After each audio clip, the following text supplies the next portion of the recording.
경매 초보자로 인터뷰를 진행할 건데요. 막 경매를 시작하신 분인데 어떤 궁금증이 있는지 시장인 대표 초보자로서 한번 대화를 나눠볼 수 있도록 하겠습니다. 안녕하세요. 직장인 엔잡러를 꿈꾸는 평범한 직장인이고요. 경매를 시작한 지는 한 3주 정도 됐고요.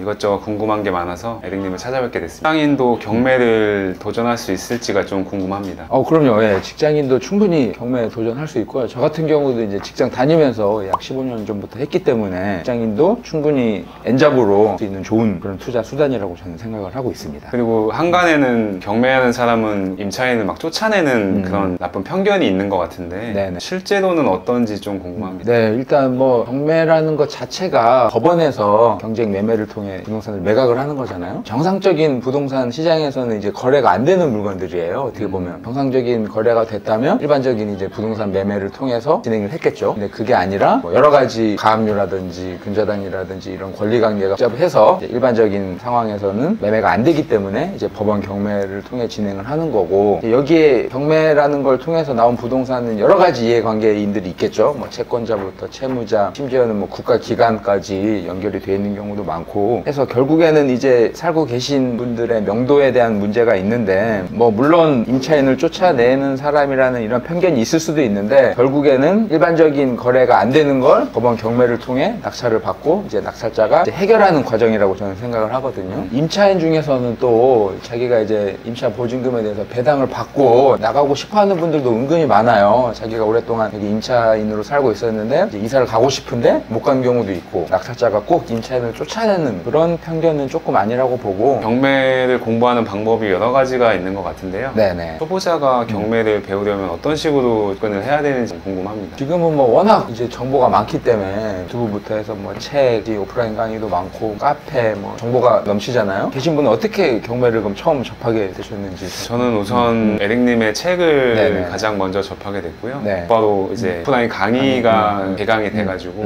강의를 듣게 네. 됐습니다. 제가 생각했을 때 책을 통해서 어느 정도 기본 정보를 얻은 다음에 원하는 스타일의 오프라인 강의를 찾아서 좀 들어보는 게 제일 좋은 코스 같거든요. 중간중간에 이제 뭐 유튜브를 좀 참고하든지 책하고 오프라인 강의 이렇게 연결되는 구조가 초보자들이 하기에는 제일 좋은 접근이라고 저는 지금 생각을 하고 있거든요. 책을 읽다 보니까 네. 가장 좀 어려웠던 부분이 법률 용어 같은 것도 조금 생소하고 네. 부동산 매매 경험도 좀 부족하다 보니 네. 권리 분석이라는 게 좀 어려움이 많았었던 것 같은데요. 네. 실제로 경매를 함에 있어서 권리 분석이 많이 중요한가요? 처음 이제 경매 접하시는 분들은 이제 용어 자체가 많이 어렵고 헷갈리실 거예요. 생전 뭐 처음 듣는 용어들 많잖아요. 권리 분석 물론 중요합니다. 권리 분석 잘못하면 물론 돈을 손해보는 경우도 있긴 하지만 크게 이제 문제가 없는 물건들만 하다 보면 또 어렵지 않거든요. 권리 분석이 특별히 필요 없는 그런 하자 없는 물건들 위주로 하면은 그런 물건이 또 거의 80% 이상 차지해요. 그걸 해서 또 돈을 벌 수 있기 때문에 그래서 너무 걱정하지 마시고 권리 분석이 필요 없는 물건 위주로 접근을 하면 좋을 것 같습니다. 경매는 자본금이 많아야지 할 수 있는 건가요? 경매 자본금이라고 하면 뭐 천차만별이긴 한데, 제가 여러 수강생분들하고 같이 해본 결과 수도권 인천 같은 경우에는 뭐 빌라라든지 오피스텔이라든지 나머지는 대출을 받을 수 있기 때문에 1,000만 원 정도면 시작을 해볼 수 있을 것 같거든요. 대출은 어떤 네. 식으로 받아야 되는 건가요? 대출 같은 경우는 이제 경매를 통해서 낙찰을 받으면 대출을 해주는 경락잔금 대출이 있어요. 대출을 소개해 주시는 그 대출 팀장님을 통해서 본인에게 가장 유리한 조건을 선택해서 대출을 받을 수 있는 그런 구조이거든요. 기존 주택담보대출 같은 대출이 있는 사람도 네. 경락대출을 받는데 문제가 없나요? 기존에 주택담보대출이 있다고 하더라도 경락대출을 받는 데는 전혀 문제가 없고 DSR이라든지 보긴 하지만 사업자 대출을 통해서도 받을 수 있고 좋은 물건 잘 받으면 대출 팀장님들이 어떻게든 다 해주십니다. 물론 뭐 대출이 정말 나중에는 안 나와서 보증금을 미납하는 경우도 있다고 하는데 그때까지 투자하면서 그런 경우는 거의 본 적은 없고, 직장인이 또 고정적인 월급이 나오잖아요. 그런 부분에 있어서 이제 은행이나 금융기관들이 그거를 이제 좋게 보기 때문에 더더욱 직장인들이 경락잔금 대출 받기에는 더 유리한 조건이다 라고 생각을 하시면 좋을 것 같습니다. 뉴스도 그렇고 네. 전세 사기 이슈 때문에 언론이나 이런 데 많이 좀 시끌시끌한 그렇죠. 것 같아요. 네. 이런 시점에서 좀 네. 빌라나 이런 것에 대한 투자에 대한 위험 부담은 없을까요? 아시다시피 전세 사기로 뭐 인천이나 서울, 뭐 화곡동이나 여러 가지 지역에서 지금 문제가 되고 있는데, 의외로 또 이분들이 오랜 기간 이쪽에서 안 좋은 기억에 오랫동안 시달리다 보니까 자기가 받을 수 있는 배당금만 배당을 받고 나가고 싶어 하시는 분들도 많아요. 그분께서도 이제 한 2, 3년 동안 시달리다 보니까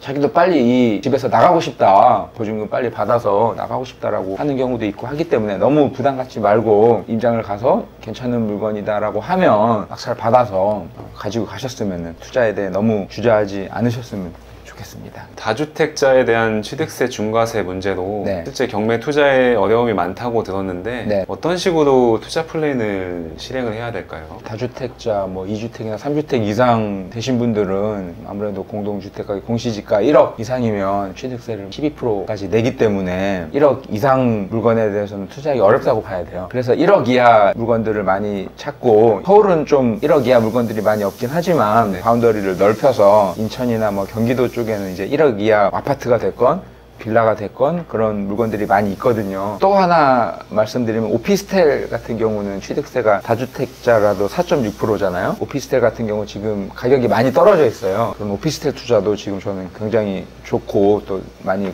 입찰 권유도 드리고, 수도권 빌라나 오피스텔 찾아보시면 좋은 물건들에 입찰을 가셔서 투자를 하시면 좋을 것 같습니다. 소문에 네. 경매 학원에서 요새 네. 뭐 사기도 맞는 뭐 피해자도 뭐 발생된다. 네네네. 뭐 그런 말이 있던데 네. 진짜 현명한 경매 투자라는 게 좀 어떤 건지 좀 궁금합니다. 소문을 통해서 들었는데, 큰 학원 같은 경우도 막 수억에서 뭐 몇백억 회원들 투자를 해서 이렇게 뭐 문을 닫았다라는 소문도 듣고 하긴 했는데, 일단 현명한 경매 투자는 본인의 소신이 제일 중요할 것 같아요. 강사가 됐건 선생님이 됐건 이렇게 얘기를 해도 본인만의 소신과 주관을 가지고 이렇게 판단하고 결정을 해야지, 손해를 봐도 이제 본인의 결정에 따라 손해 보는 거고, 성공을 해도 이제 본인이 생각한 거에 따라서 이제 결정을 한 거기 때문에 본인의 결정들이 저는 제일 중요하다고 생각을 하고 있습니다. 처음 시작하시는 분들에게 조금이나마 도움이 될 수 있도록 인터뷰를 해봤습니다. 좀 도움이 되셨나요? 아무래도 좀 초보다 보니까 궁금한 것도 많고 투자에 대한 그런 좀 걱정도 있었는데 잘 말씀을 해주셔서 궁금증이 많이 좀 해소된 것 같습니다. 감사합니다. 앞으로 또 좋은 영상으로 찾아뵐 수 있도록 하겠습니다.